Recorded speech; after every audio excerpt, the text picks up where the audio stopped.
हम जहाँ बैठे हुए हैं गुजरात का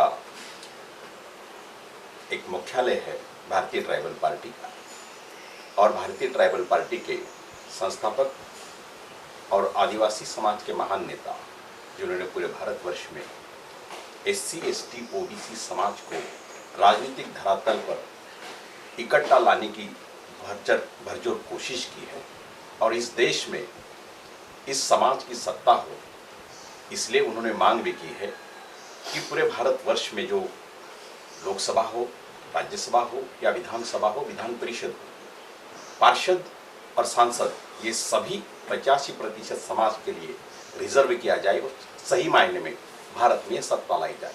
तो इसी बात को लेकर हम उनसे चर्चा करते हैं। माननीय छोटू भाई वसाद, आपका सबसे पहले टीवी मीडिया में स्वागत है। जोहार।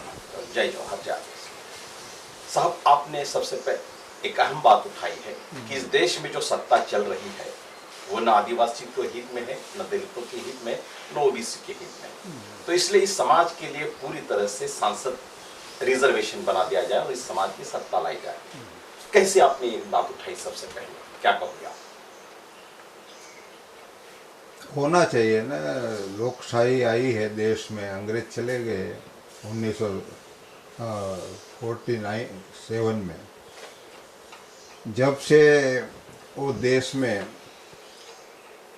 1952 में जो सरकार बनी पंडित जवाहरलाल नेहरू की, तो इसमें हमारे लोग कहाँ थे?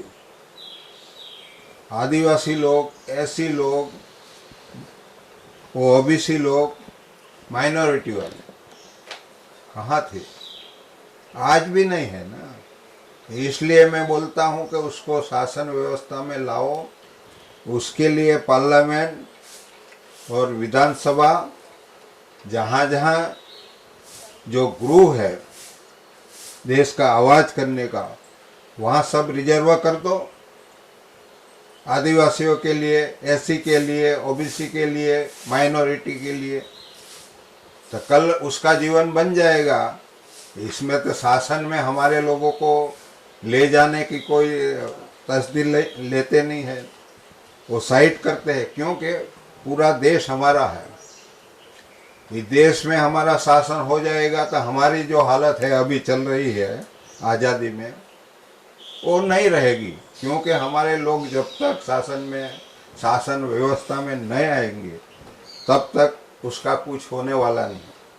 इसलिए मैं डिमांड करता हूँ वो पार्लियामेंट है, राज्यसभा है और विधानसभा है, विधान परिषद है, सबको रिजर्वेशन हमारे लिए, वो जो मैंने बताया हमारी कम्युनिटी के लिए और OBC के लिए, SC के लिए, माइनॉरिटी के लिए रिजर्व करना चाहिए। बहुत बड़ी बात कही साहब आपने।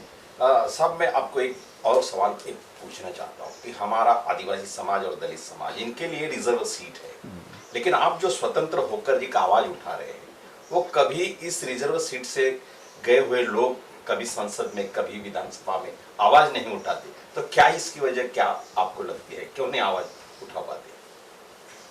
वो तो जो सरकार जो पार्टी बनाया है, कांग्रेस पार्टी बनाया है, BJP बनी है, 1980 में बनी, तो कांग्रेस निष्फल होने लगी तो उन लोग ब्राह्मणों ने देखा कि भाई अभी तक यहाँ के लोगों के हाथ में पावर चला जाएगा, तो उसका गठन कर दिया 1980 में। तो सब कांग्रेस से नाराज होने लगते थे लोग, इसमें चले गए। तो उसकी तो साजिश है ना, हमारे पास सत्ता नहीं आने देने की बड़ी साजिश है। अभी देखो ना, दोनों पार्टी खत्म हो गई, कांग्रेस BJP, तो आ गया वो आप पार्टी वाला, सब निकल रहा है, वो भी उसका ही है ना, भारत माता की जय बोलने वाला अभी आ गया इधर।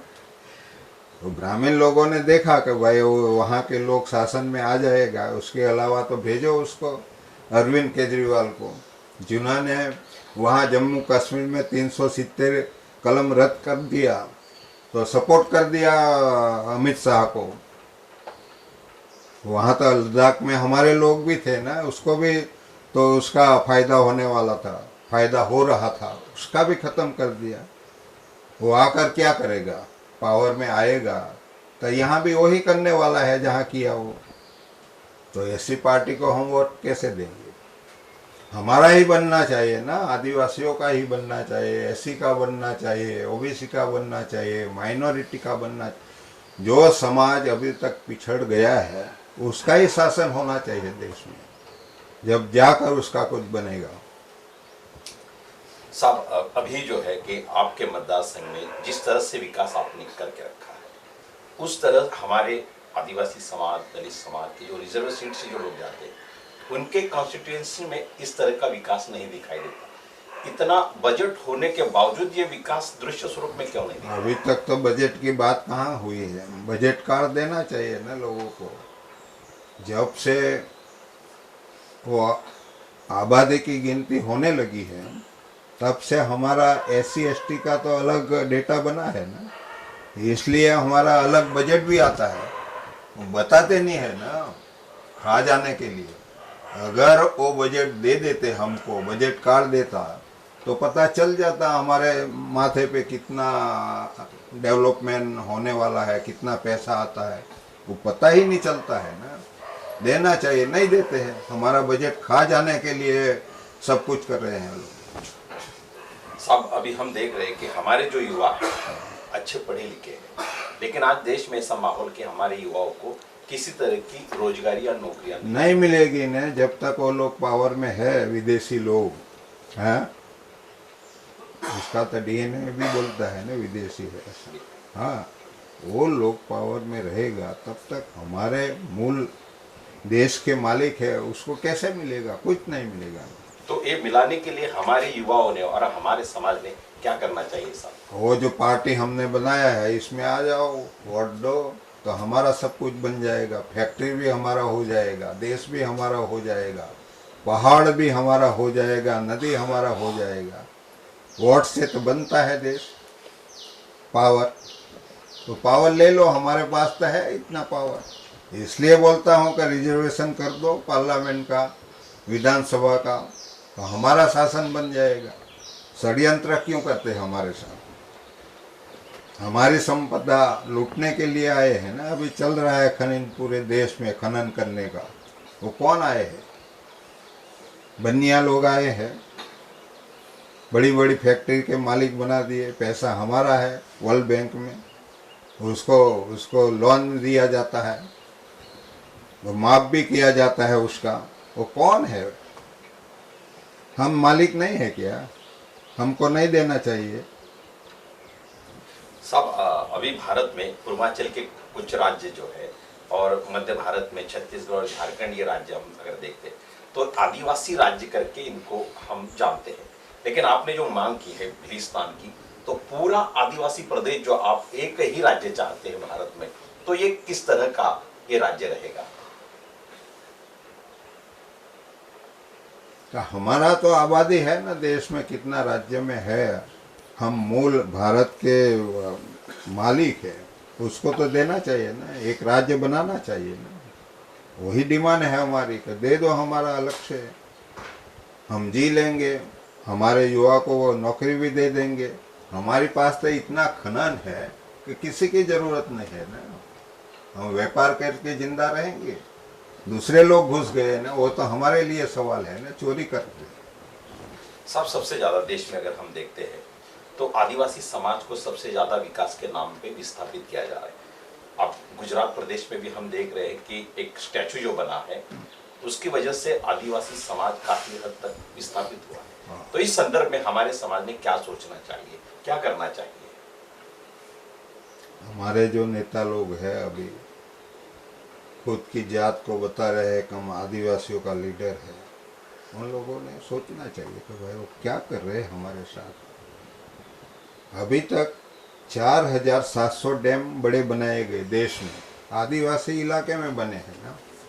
5 करोड़ की आबादी हमारी इसमें विस्थापन हो चुकी है, और दूसरे बचे हैं उसको विस्थापित करने के लिए वो स्टैच्यू ऑफ यूनिटी सब बना रहे हैं, प्रोजेक्ट डाल रहे हैं। इससे तो हमारा जमीन चला जाएगा, बेकार हो जाएंगे। उसको तो बेकार करना है, सत्ता से बाहर करना है, देश से बाहर करना है हमको। वो बात तो नहीं चलेंगी। बोलना चाहिए हमारे लोग जो जाते हैं सांसद बनने के लिए, एमएलए बनने के लिए, जिला परिषद में जाते हैं प्रेसिडेंट बनने के लिए, सोचना चाहिए ना समाज के लिए। समाज नहीं बचेगा तो आप लोग कहाँ जाएंगे? कोई आपको वोट देगा? कोई दूसरा आदमी? इतना जातिवाद फैला दिया देश में ब्राह्मणों ने। तो बोलते हैं कि अभी नहीं चलेगा जातिवाद। अरे भाई, हमारे पुरखों ने तो नहीं बनाया है ना, आपके पुरखों ने बनाया है ना जातिवाद। हमारे सिर पे खिलाते हैं। साहब, हमने अभी देखा है कि महाराष्ट्र और गुजरात ये सीमा में जो खेत है हमारे समाज के, आदिवासी समाज के, वहां से लेकर कोई पाइपलाइन गुजर रही है और जिस भी कंपनी की वो पाइपलाइन है उन्होंने यहाँ पे एक षड्यंत्र किया है कि हमारे किसानों के 7/12 पर उस कंपनियों का एक पाइपलाइन का सवाल नहीं, पूरे देश में जो आरएसएस है, नरेंद्र मोदी, वो सब जो बाहर वाली फैक्ट्री है उसको लाने की कोशिश में है ना। वो जो कॉरिडोर बना रहे हैं उसके लिए है ना। चाइना में पड़े है उसकी फैक्ट्री 4000 बंद, वो सब यहाँ आने वाली है ना भारत में। और हमारा जंगल, नदी, नाला सब खत्म करने वाले हैं। उसके सामने लड़ना पड़ेगा लोगों को। नेता नहीं लड़ेगा तो लोगों को तैयार होना पड़ेगा ना। इसलिए मैं युवाओं को बोलता हूँ, तैयार हो जाओ, नहीं तो 10 साल में खत्म कर देंगे वो लोग। हमारे युवा ये लड़ाई कैसे लड़े, किस तरह से लड़े, इस संदर्भ में आप क्या मार्गदर्शन? अरे भाई, वो प्लेटफॉर्म तो बनाया है ना, आदिवासी सेना बनाया है, और पार्टी बनाया है, फाउंडेशन तो बना दिया है। लड़ो उसको मजबूत करके। हथियार तो चाहिए लड़ने के लिए, वो तो बनाया है ना। वो हथियार तो हमारा नहीं है ना, बीजेपी कांग्रेस वाला, वो तो लूटने के लिए बनाया है ना उन लोगों ने, जिसका नतीजा हम भुगत रहे हैं।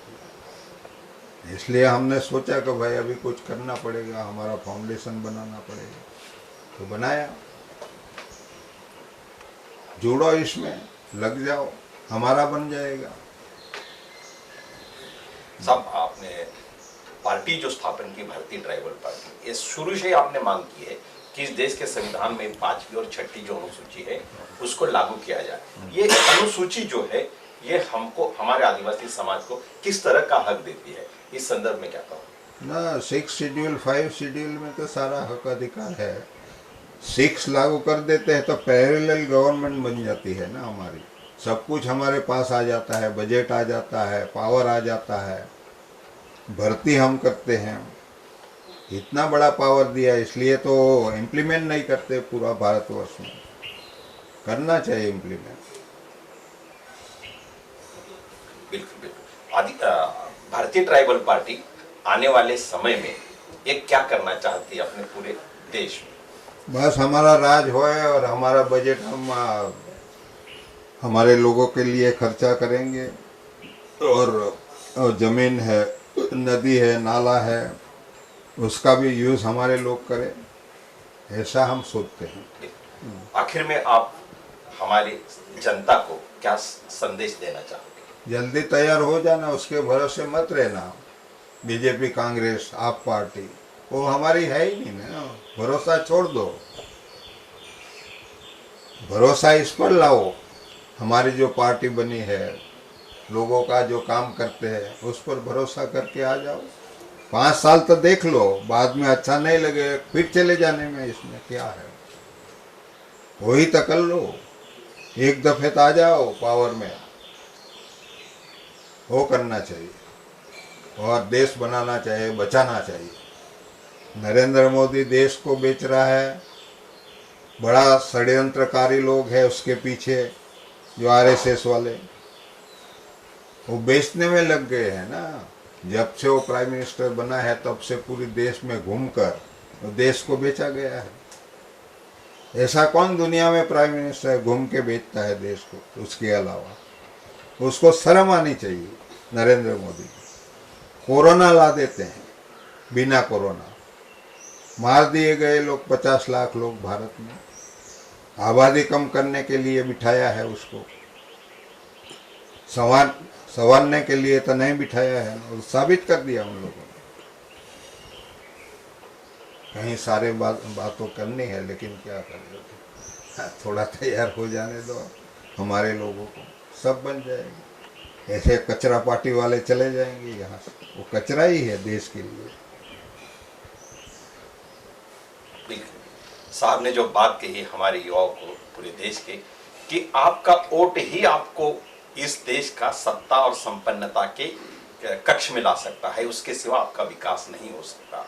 और अगर आपका वोट अगर बेचते रहे किसी जातिवादी पार्टी को, किसी पूंजीपति पार्टियों को अगर बेचते रहेंगे तो आपका विकास नहीं होगा। यह संदेश माननीय छोटू भाई वसावा जी ने अपने आज के इस वक्तव्य में कहा है कि पूरे भारतवर्ष के युवा और हमारे आदिवासी समाज, दलित, SC ST, अल्पसंख्यक के समाज समझ ले, जान ले और इस पे अमल जरूर करें। इसी बात के साथ हम माननीय छोटू भाई वसावा जी का मनपूर्वक आभार व्यक्त करते हैं। धन्यवाद सर। Thank you.